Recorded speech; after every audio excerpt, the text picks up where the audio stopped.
예, 안녕하십니까. 방금 소개받은 한국플라스틱포장용기협회 장옥이라고 합니다.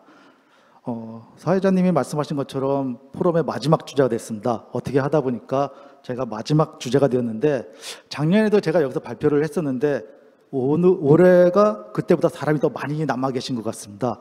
혹시 이 배달용기에 대해서 너무 관심이 많으셔갖고 지금까지 지금 자리를 함께 하시는지 좀 모르겠지만은, 어쨌든 그래서 작년보다도 조금 더 부담스러운 자리가 된 것 같습니다. 하여튼 이제 마지막 주제니까 제가 간략하게, 그렇지만은 좀 그래도 값진 내용이 될 수 있도록 말씀을 좀 드리도록 하겠습니다. 예. 서두에도 말씀드렸듯이 작년에는 저희가 배달용기의 재활용 현황과 친환경을 위한 플라스틱 포장업계에 대한 어떤 그 대응 방안에 대해서, 대응하고 있는 상황에 대해서 좀 그 주제로 말씀을 드렸습니다. 그때 이제 보면은 배달용기가 사회적인 이슈가 많이 되고, 또 더군다나 코로나19가 발발하면서 이 부분이 굉장히 사회 이슈화 됐던 그런 상황도 있었습니다. 또 한창 또 배달 산업이 증가를 했던 그런 분들도 있었고요. 최근에 SBS 텔레비전 보면은 그 녹색 아버지회라는 예능 프로를 하나 하고 있습니다. 거기에 이제 내용을 보면은 국내에서 어떤 그 배출되고 있는 쓰레기라든지 이런 이제 폐플라스틱인지 재활용품들이 어떻게 배출되고 있고 어떻게 수집돼서 어떻게 재활용되고 있는지, 이런 부분에 대해서 지금 예능적인 요소로 이렇게 접근을 하고 있는데, 거기에 내용을 보면은 배달용기 부분도 굉장히 많이 나오고 있거든요. 배달용기에 대한 어떤 어떻게 버려야 되는지, 이런 부분들이 어떻게 선별해서 어떻게 재활용되고 있는지, 이런 내용들까지 나와 있는데, 저희가 작년에 발표했던 내용이 약간 그거하고 비슷하다고 볼 수 있습니다.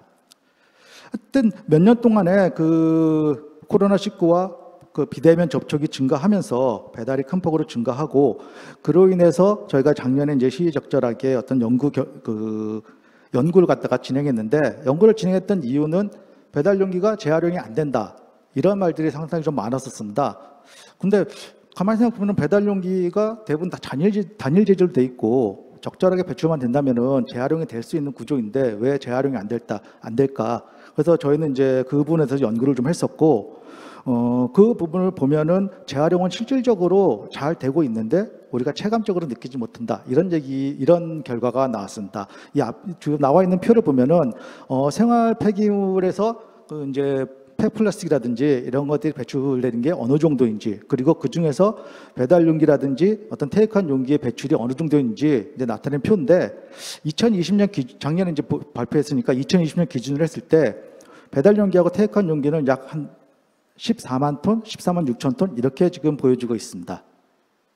그래서 이건 작년에 제가 했던 건 아니고 그 곽인호 박사님이란 분이 발표를 했던 내용인데, 연구 결과가 이렇게 나왔습니다. 그래서 총 보면은 약 80%가 넘는 폐플라스틱이, 그러니까 배달용기 기준으로 했을 때 80%가 넘는 폐플라스틱이 물질 재활용 또는 그 열적 재활용을 통해 가지고 모두 그 재활용되고 있다, 이렇게 지금 연구 결과가 나왔었습니다.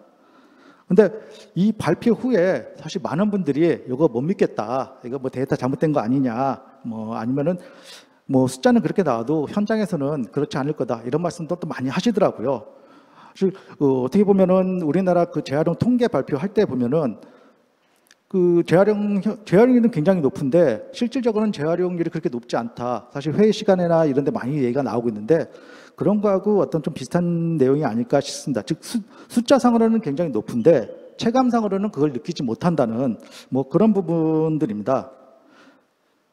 근데 최근에 올해 이제 9월 달에 그 매경에서 나왔던 석유화학업계와 시멘트업계의 탄소 중립 갈등 격화해서 그 폐플라스틱의 확보와 관련된 어떤 지분 싸움, 그리고 또 이제 그 시멘트 업계와 물질 재활용하는 자원순환업 간의 어떤 폐플라스틱 확보를 위한 그 문제점에 대한 내용들 토론회, 이런 기사들을 보면은 이거 재활용이 진짜 안 되는 걸까? 배달용기뿐만 아니라 다른 이제 식품 포장 용기라든지 다른 플라스틱도 과연 재활용이 안 되는 것일까? 이런 의구심이 좀 생기기는 합니다.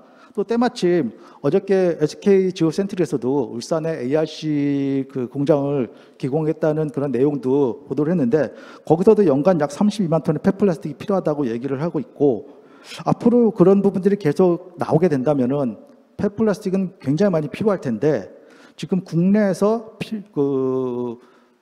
필요한 양을 대충 이제 신문이라든지 이런 데 보면 한 700만 톤 정도가 필요하다고 얘기를 하고 있는데 현재 국내에서 발생되는 폐플라스틱은 약 500만 톤 정도밖에 안 된다고 그런 얘기를 하고 있습니다.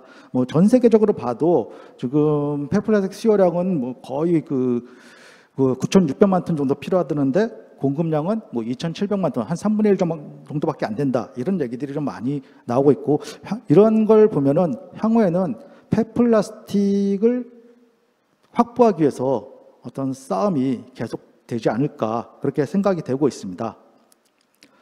그래서 이건 뭐 어저께 했던 그 내용들 갖다가 좀 뉴스에 나온 걸 했던 건데요. 그래서 이제 우선 뭐 배달용기 감량 부분은 얘기는 아니지만은 폐플라스틱에 대한 관리 방안을 우리가 지금 매립과 소각을 줄이기 위해서 규제를 계속적으로 우선을 했다면은 이 부분은 이 부분대로 진행을 하면서도 앞으로 재활용 산업이 계속 팽창하는 부분을 감안했을 때는 폐플라스틱을 고부 가치로 활용하기 위해서 즉 업사이클링을 더 중요시하기 위해서 그 재활용을 갖다가 좀 더 활성화하는 그런 정책적으로의 전환이 좀 필요하지 않을까 그런 생각도 좀 들고 있습니다.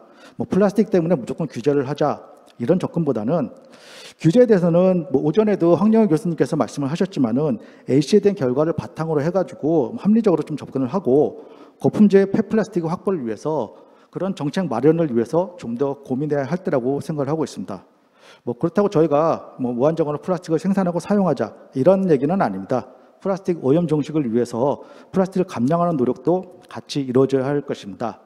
줄일 수 있는 부분은 줄이고 재활용을 할 수 있는 부분은 더 활성화해야 한다는 것입니다.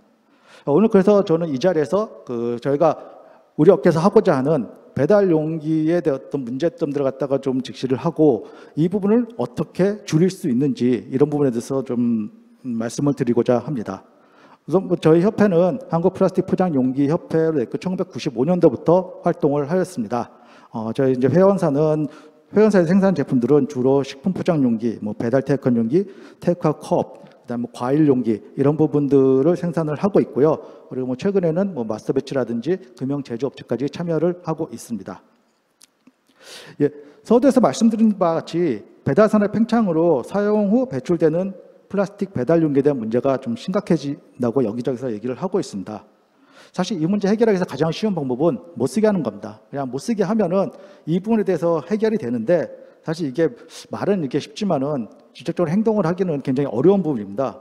이걸 못 쓰게 하면은 뭐 제조업체도 문제가 있겠지만 당장 큰 문제가 발생하는 것은 자영업자들이거든요. 자영업자들이 배달 산업을 갖다가 많이 활용을 하고 있는데 뭐 이걸 못 쓰게 한다? 그렇다고 해서 뭐 배달할 때 문제가 있는 어떤 그 타 재질로에 전환한다?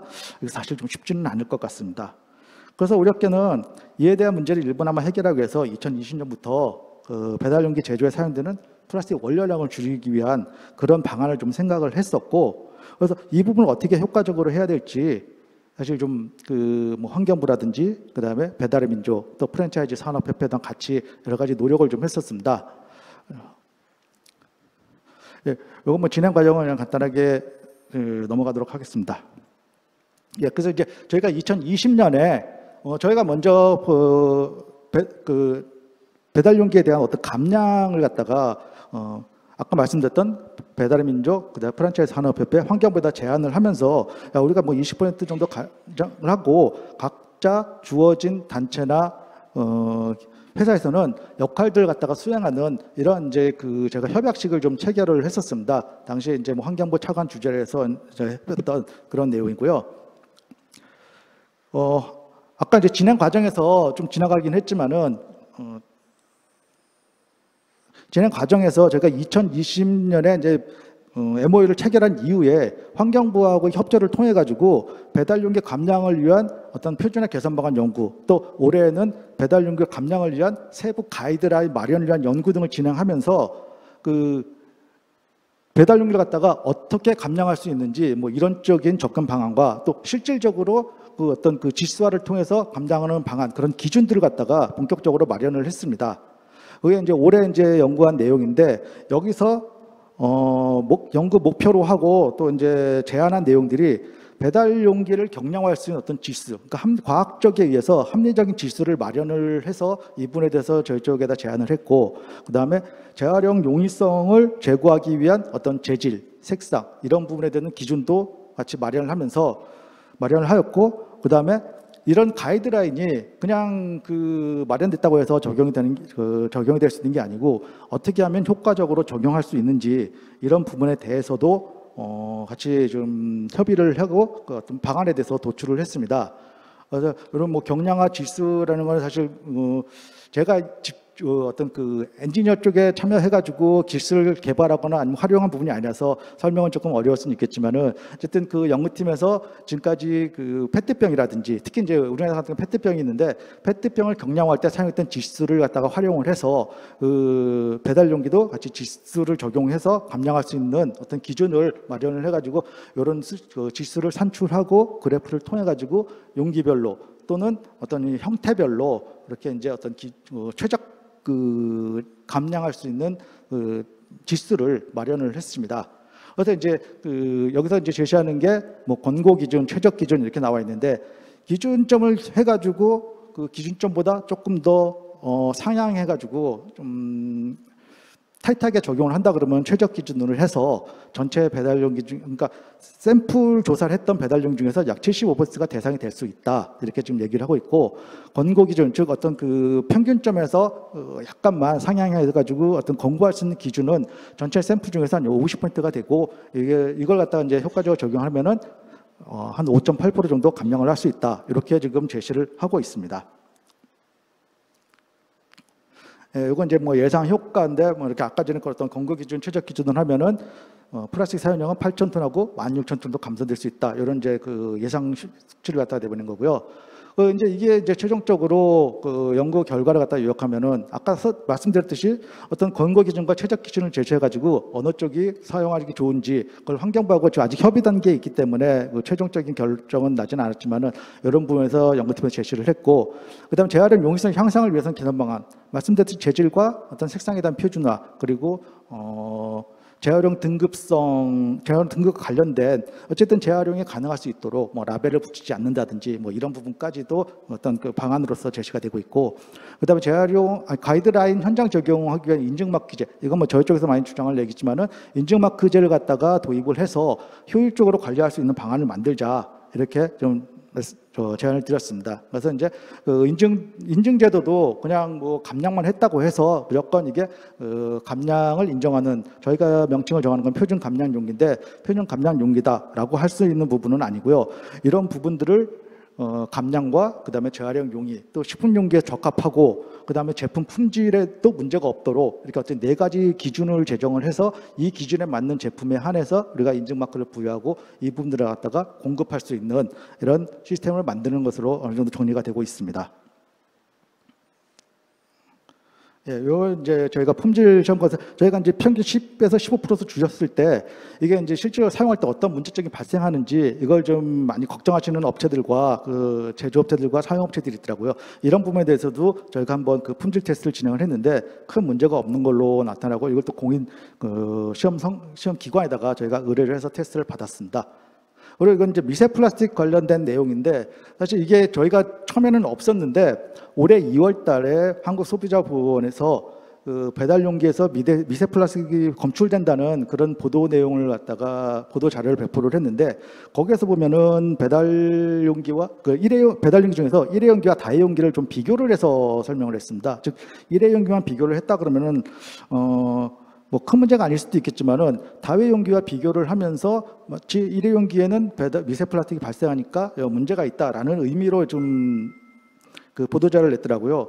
미세 플라스틱 문제는 뭐 지금 저희만의 문제는 아니고 예전에 7월달에 같은 경우는 뭐 농심과 빙그레 제품에서도 뭐 미세 플라스틱 발생했다 뭐 이런 문제점들이 발생됐었는데 사실 아직까지 뭐 표준 분석법이나 기준 수치 그리고 위에 대한 정확한 자료가 없는 상황에서 이번에 검출 닷된 자체가 좀 문제가 있었고 또 저희가 봤을 때 뭐 샘플에 대한 어떤 수집 방법이라든지 또는 시료에 대한 부분, 뭐 일회용기라든지 다회용기 시료가 뭐 2개, 하나, 뭐 이렇게 하면서 이게 뭐 대표성이 있는지 이런 부분들에 대한 의구심이 좀 있어갖고 저희가 변호사랑 상의를 해가지고 항의 서한도 좀 보내고 또 저희가 자체적으로 공인 시험원에다가 의뢰까지 해가지고 서로 비교를 해봤습니다. 과연 이게 제대로 된 건지. 근데 물론 결과값은 좀 많이 차이가 나지만은. 저희가 옳다, 소비자원이 옳다라고 말씀드릴 수는 없습니다. 다만 이제 한 번 더 이 부분을 갖다가 좀 공동으로 조사를 하면 어떨까 이런 제안을 했지만은 뭐 소비자위원회에서는 아직까지는 뭐 특별한 회신은 없습니다. 하여튼 그 저희가 그 미세 플라스틱까지 검출된 내용까지 조사를 하면서 표준 감량 용기에 대한 어떤 활성화를 위해서 여러 가지 기준을 갖다가 좀 만들어 놓고 좀 진행을 하고 있습니다. 그런데 여기서 이제 표준 감량 용기가 제대로 활성화되기 위해서는 각 단체별로 제가 아까 MOU를 맺었던 그 단체별로 해야 될 역할이 중요한데 우선 환경부는 저희한테 조금 좀 힘을 실어주는 즉 인증기관으로 지정을 해준다든지 또는 어떤 그 상당한 힘을 갖다가 좀 실어줄 필요가 있고 뭐 저희 협회나 제조업체는 그 기준을 정확히 만들고 이 기준을 준수하도록 노력해야 되며 그다음에 가장 중요한 거는 사실 배달용기를 직접적으로 구입해서 판매하는 판매점이나 프랜차이즈 업계라고 생각을 합니다. 이쪽에서 표준 감량 용기에 대한 어떤 그 적극적인 구매가 있어야지 이 부분이 제대로 활용이 될 수 있다라고 생각을 하고 있습니다. 예, 그 마지막으로 또 말씀드리겠습니다. 지금까지 배달용기 감량과 대한 내용 그리고 그 폐플라스틱이 향후에 계속 모자랄 수 있으니까 어떤 그 규제도 중요하지만은 활성화하는 방안들 이런 걸 많이 이제 하자고 이제 말씀을 드렸었는데